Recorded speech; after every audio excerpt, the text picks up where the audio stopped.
கிறிஸ்துவுக்குள் பிரியமானவர்களே, My beloved friends in Christ, உங்கள் யாவரையும் சந்திப்பதற்கு மிக்க மகிழ்ச்சி. I'm very happy to see you again. கடந்த 3 மாத காலமாக நம்மை கண்மணி போல பாதுகாத்தார்.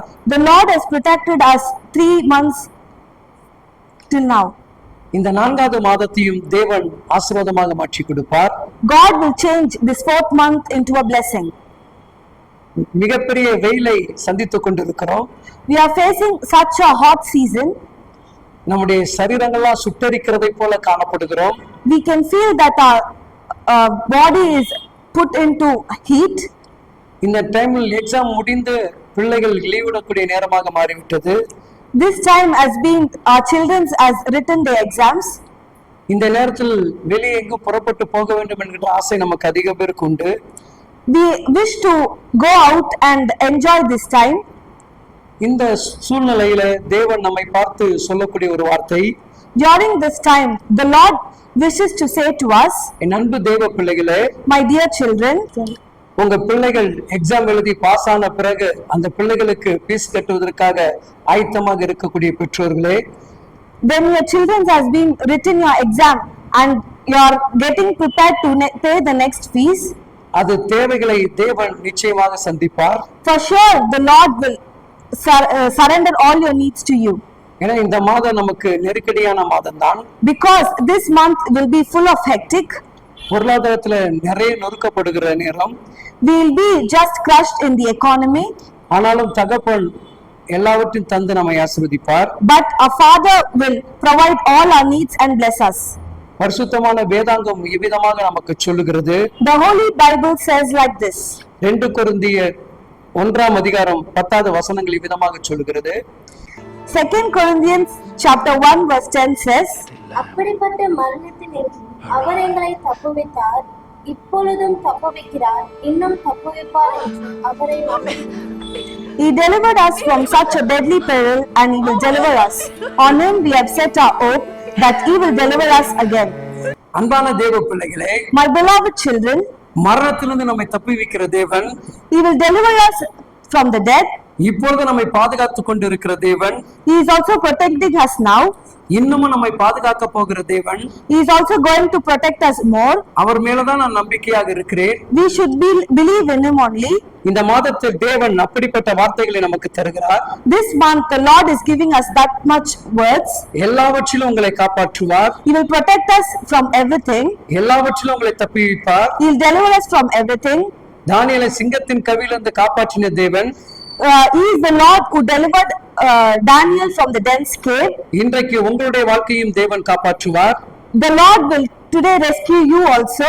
உங்கள் பிரச்சனைகளிலிருந்து தேவன் உங்களை விடுவிப்பார். He will deliver you from all your problems. கர்த்தருடைய கிருபை உங்களை தாங்கும். The Lord's grace will surround you. உங்க குடும்ப வாழ்க்கையை தேவன் ஆசீர்வாதமாக மாற்றி கொடுப்பார். He will bless your family life. என் அன்பான தேவ பிள்ளைகளே, My dear children, மரண கண்ணியிலிருந்து மீட்டெடுக்கிற தேவன் நம்மிடத்தில் உண்டு. the Lord who will deliver us from the deadly thing is with us. எந்த சூழ்நிலை கண்டு நீங்கள் சோர்ந்து போகாதீர்கள். Please do not get afraid by your situations. அவருடைய கிருபையின் கரங்கள் உங்களை தாங்கும். His gracious hand will support you. 3 மாதமாக உங்களை நடத்தின தேவன், The Lord who came up help you to made you cross these 3 months. இந்த 4வது மாதத்திலும் தேவன் உங்களை நடத்துவார். He will also able to make you through this 4th month. உங்க தொழில ஒரு முன்னேற்றத்தை கர்த்தர் கட்டளையிடுவார். You can see a promotion in your job. உங்கள் பொருளாதாரத்தில் ஒரு பெரிய மாற்றங்கள் ஏற்படும். You can see a big change in your economy. என் அன்பு சொந்த பந்தங்களே, My dear relatives, உங்கள் கண்ணீரை காண்கின்ற தேவன் சொல்லுகிறார், He is the Lord who see your cries. எதை குறித்தும் கவலைப்படாதே, Please do not feel about anything. எல்லாவற்றுக்கும் மாற்றம் ஏற்படும். You can see everything changes in everything. பரிசுத்தமான வேதாங்கத்தில் அநேக மனிதர்களுடைய நிந்தைகளை மாற்றினவர். In the Holy Bible we can see that He has changed all the shames of many people. இன்றைக்கு உங்களுடைய நிந்தைகளை மாற்றி கொடுப்பார். Today He is also able to change your shame. இப்படிப்பட்ட தகப்பனை தான் நீங்கள் தேடிக்கொண்டிருக்கிறீர்கள். Because you are searching the Lord who is Almighty. வேதம் நமக்கு சொல்லுகிறது, The Bible says, சாத்ரா மேசைகள் ஆபேல் என்பவர்கள், Shadrach, Meshach and Abednego, எங்கள் தேவனை தவிர நாங்கள் வேறொருவரை தொழுது கொள்ள மாட்டோம் என்று வைராக்கியமாக இருந்தார்கள். they said, we will not worship any other Lord than my God. எரிகிற அக்கினி ஜோலையில் அவர்கள் தூக்கி போடப்பட்டார்கள். They were put into the fire furnace. இத்தோடு அவருடைய வாழ்க்கை முடிந்தது என்று பலர் எண்ணிக்கொண்டிருந்தார்கள். Many of them thought that their life has come to an end.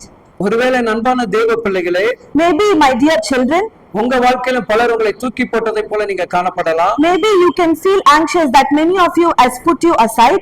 இனி நான் இருந்தாதான் உன்னால வாழ முடியும் என்று சொல்லிக் கொண்டிருக்கலாம். Many can say, if I am there only you can live. இன்றைக்கு நீங்கள் அவர்களை பார்த்து ஒரு வார்த்தை சொல்ல போகிறீர்கள். Today you are going to tell them that சாத்ரா மேசேகள் ஆபேத்நேகோவை காப்பாற்றின தேவன் இன்றைக்கு என்னையும் காப்பாற்றுவார். the Lord who saved Shadrach, Abednego and Meshach will deliver me also.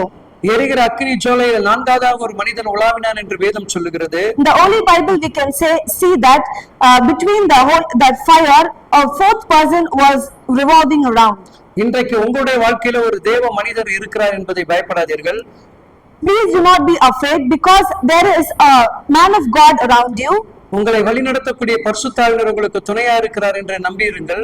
Please believe that there is a Holy Spirit who is guiding you in all your ways. சிங்கத்தின் கவியிலிருந்து தானியேலை காப்பாற்றினதை போல நம்மையும் அவர் காப்பாற்றுவார். The Lord who saved Daniel from the lion's den will save you also. சிறைச்சாலையிலிருந்து பேதுருவை காப்பாற்றினதை போல நம்மையும் தேவன் காப்பாற்றுவார். The Lord who saved Peter from the jail will also save you. பவுலையும் சீலாவையும் சிறைச்சாலையில் இருக்கும்போது துதிக்கும் போது ஒரு விடுதலை கொடுத்த தேவன் நம்மையும் விடுவித்து காத்துக் கொள்வார். The Lord who saved Paul and Sila will also save you. யோசேப்பு என்கின்ற மனிதனை குழியில போடப்பட்ட போது தூக்கி விட்டு காப்பாற்றின தேவன் நமக்கு உண்டு என்று நம்புங்கள். The Lord who saved Joseph from the pit will also save you. தானியேலை எப்படி தேவன் காப்பாற்றினாரோ, How Daniel was saved by the Lord. 4 ராஜாக்களுக்கு பணிபுரியக்கூடிய ஒரு நல்ல போர் சேவகனாக அல்லவன் நல்ல அதிகாரியாக இருந்தான் என்று வேதம் சொல்லுகிறது. We can see that Daniel was a man who served the 4 kings wisely.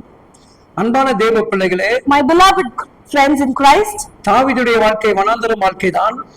David lived a life which was a desert. அவனுக்கு நிந்தைகள் போராட்டங்கள் அநேகம் உண்டு. He was put into shame every time. கூடவே தேவன் துணையாக இருந்தார். But the Lord was with him. வனாந்தரத்தில் இருந்த மனிதனை சிங்காசனத்தில் அமரச் செய்தார். The man who was in the desert was sat in the throne.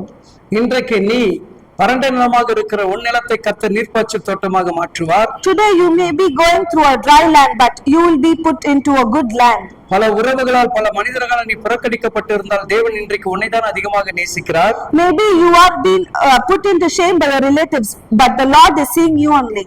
அன்பான தேவ பிள்ளைகளே, My beloved friends in Christ, இயேசு கிறிஸ்து Jesus Christ, திக்கற்றவர்களுக்கு துணையாக இருக்கிறார். He is the Lord who is without nothing. கைவிடப்பட்டவர்களுக்கு கை கொடுத்து தூக்குகிறவராக இருக்கிறார். He is the Lord who will help those who are without nothing.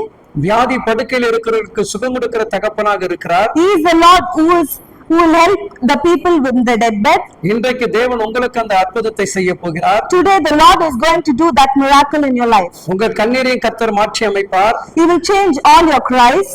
இந்த வெயில் காலத்துல தேவன் உங்களை விசேஷமாக பாதுகாத்துக் கொள்வார். During this hot season, the Lord's super protection will surround you. என் அன்பு தேவ பிள்ளைகளே, My beloved friends in Christ, வீட்டுக்குள் மிகுந்த வயதானவர்களை கைவிட்டு விடாதீர்கள். please do not leave your old mothers and fathers. ஒருவேளை நீங்கள் கைவிடப்படும் போது தேவன் உங்களை கைவிட்டு விடுவார். Because when you leave them, the Lord will also leave you. முதிர்ந்த வயதுல நீங்கள் விசேஷமாக ஒரு மீது கவனம் வைத்திருக்க வேண்டும். When they are in their old season, please do not forgive them. பிற்காலத்தில் நீங்களும் அந்த ஆசீர்வாதத்துக்குள் கடந்து வருவீர்கள். Because you will also one day come into that situation. நீங்கள் எதை விதைக்கிறீர்களோ அதை தான் அறுக்கும் என்று வேதம் சொல்லுகிறது. Because what you sow, you will reap, the Bible says. நல்லதே விதையுங்கள். Please sow good things. நல்லதே நினையுங்கள். Please think of good things. நன்மையை செய்யுங்கள். Please do good to others. அநேகர் மீது அன்பு செலுத்துங்கள். Please love everyone. அவர் உங்களை நேசித்த தேவன். Because He is the Lord who loves you. அவர் உங்களை காப்பாற்றுவார். He will rescue you. இதோ இந்த மாதத்துக்காக உங்களுக்காக ஜெபிக்கிறேன். I'm going to pray for you now. என்னோட கூட இணைந்து நீங்க ஜெபிக்க ஆயத்தமாக இருக்கிறீங்களா? Are you ready to join with me and pray? பார்க்கக்கூடிய அன்பு சகோதர சகோதரிகளே, The people who are watching this right ஒரு now, நிமிடம் கண்களை மூடி please can you close your eyes for இந்த a minute? மாதத்துக்குண்டான ஆசீர்வாதத்தை பெற்றுக்கொள்ள Please close your eyes and pray to get this உங்களை month's blessing. தகுதிப்படுத்திக் கொள்ளுங்கள். Please prepare yourself. கண்களை மூடி நாம் ஜெபிப்போம். Please close your eyes. என் அன்பான தேவ பிள்ளைகளே, My dear children, பரிசுத்த தேவன் சொல்லுகிறார், The Holy Lord says, இந்த மாதம் முழுவதும் நிறைவுள்ள மாதமாக உன் வாழ்க்கையில் காண்பாய். this month will be a month of plentiness. உன் பொருளாதாரத்தின் எல்லைகளை கர்த்தர் விசாலமாக்கி கொடுப்பார். Your autonomy will be perished. உன் பிள்ளைகளுடைய அடிப்படை தேவைகளை தேவன் சந்திப்பார். He will fulfill all your basic needs. திருமண தடைகளை நீக்கி நல்ல ஒரு வரனை கர்த்தர் ஏற்படுத்தி கொடுப்பார். He will complete your children's marriage. குழந்தை பாக்கியம் இல்லாதவர்களுக்கு கர்ப்பத்தின் கனிகளை திறந்து கொடுப்பார். He will give maternity to those who are waiting for that. பிரிந்து போன குடும்பங்களை ஒன்றாக இயேசு சாமி இணைத்து கொடுப்பார். He will combine the people who are separated.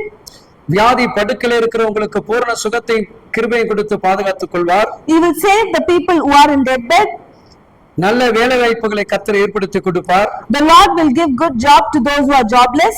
வாகனத்தில் போகும்போது வரும்போது நம்மை பாதுகாத்துக் கொள்வார். He will protect us when we are going in the vehicle. Loan கட்ட முடியாத லோன்களை கட்டி மீட்கக்கூடிய கிருபையின் வாசலை திறப்பார்.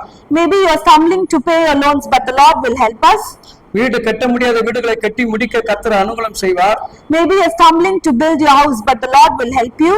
அதை தாண்டி அளவிலாத சமாதானத்தை நம்முடைய குடும்பத்துக்கு தேவன் தந்தருள்வார். Apart from all these, the Lord will fill you with everlasting peace. பரிசுத்த தேவன் கூட இருந்தவங்களை அழகாக வழி நடத்துவார். The Holy Lord will be with you and bless you abundantly. எதை குறித்து பயப்படாதீர்கள். Please do not worry about anything. அவரே உங்களை காப்பாற்றுவார். He will alone rescue you. Amen. Amen. Amen. Amen.